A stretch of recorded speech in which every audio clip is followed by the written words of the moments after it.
नमस्कार, जय महाराष्ट्र मित्रांनो. तुमचे सगळ्यांचे पुन्हा एकदा स्वागत आहे आपल्या चॅनलच्या नवीन व्हिडिओमध्ये. माझं नाव आहे हेमंत येल्वे. मी आहे एक स्टॉक मार्केट इन्व्हेस्टर. तर आजचा व्हिडिओ याच्यासाठी आहे, जो आपला 1 फेब्रुवारी 2025ला युनियन बजेट झाला.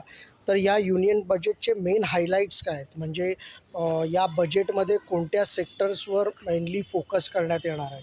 तर या युनियन बजेटमध्ये जे मेन 3 इंजिन आहेत, जे ग्रोथचे इंजिन आहे, त्याच्यामध्ये सगळ्यात पहिले येतं आहे ॲग्रिकल्चर सेक्टर. कारण जवळजवळ आपल्या भारताचा 40% GDPमध्ये कॉन्ट्रिब्युशन हे ॲग्रिकल्चरने असतं. त्यामुळे ॲग्रिकल्चरवर फोकस करण्यात येणार आहे. त्याच्यानंतर MSMEज म्हणजेच medium and small scale manufacturing enterprises. कारण जवळजवळ आपल्या भारतामध्ये MSMEज 1 करोडच्या घरात आहेत, जे आपल्या GDPमध्ये जवळजवळ 18 ते 20% कॉन्ट्रिब्युशन करतात. त्यामुळे MSMEवरती फोकस करण्यात आलेला आहे. आणि तिसरं आहे इन्व्हेस्टमेंट इन पीपल, मॅनपॉवर.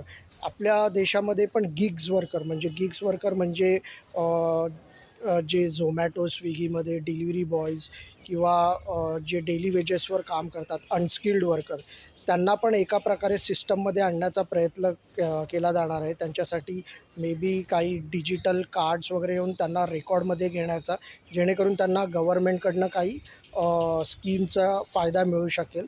तर या 3 मेन ग्रोथ इंजिनवरती फोकस करण्यात येणार आहे: ॲग्रिकल्चर, MSME आणि इन्व्हेस्टमेंट.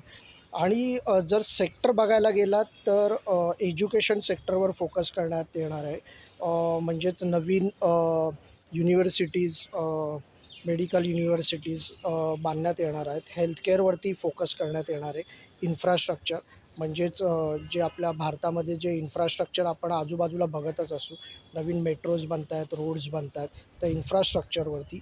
एनर्जीवरती फोकस करण्यात येणार आहे, स्पेशली ग्रीन एनर्जीवरती, जेणेकरून पोल्युशन कमी व्हावं. तर एनर्जी सेक्टर, मॅन्युफॅक्चरिंग म्हणजेच मी मगाशी सांगितलं MSME, आणि टुरिझमसाठी जवळजवळ नवीन 50 टुरिस्ट डेस्टिनेशन डेव्हलप करण्यात येणार आहेत भारतामध्ये, इंटरनॅशनल टुरिस्ट अट्रॅक्ट करण्यासाठी आणि इंटरनल टुरिझम डेव्हलप होण्यासाठी. तर सेक्टर आहेत education, healthcare, infrastructure, green energy, manufacturing आणि टुरिझम. तर तुम्ही हे सेक्टर गुगल करू शकता, बेस्ट स्टॉक्स इन इंडिया, या सेक्टर्सचे, आणि मग त्याप्रकारे तुम्ही आपला स्टडी करून इन्व्हेस्टमेंट करू शकता. तर चला, हा व्हिडिओ तुम्हाला आवडला असेल तर लाईक करा, शेअर करा आणि कमेंट करा. जय महाराष्ट्र.